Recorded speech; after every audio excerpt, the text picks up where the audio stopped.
бір күні мен ата-аналарыммен орманға барып, өзім жалғыз адасып қалдым. Мен қанша көмек сұрасам да ешкім көмектесе алмады. Менің әлім қалмай бір орында тұрақтап қалдым. Бір кезде менің көзім бірдеңені шалғандай болды. Мен ол үй екенін өз көзіме өзім сенбей таңғалып тұрдым. Ол өте ескі қорқынышты болатын. Светі жанып тұрды. Есігін аштым. Ол жерде ешкім жоқ болды. Ол жерде төсек пен стол ғана болды. Мен сәл тынығайын деп төсекке жаттым.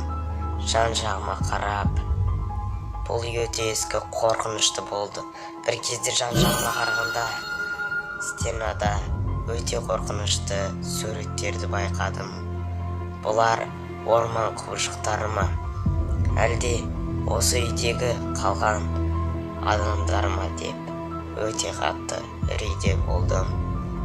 Немесе менің көзіме елестеп жатыр ма деген ой келді.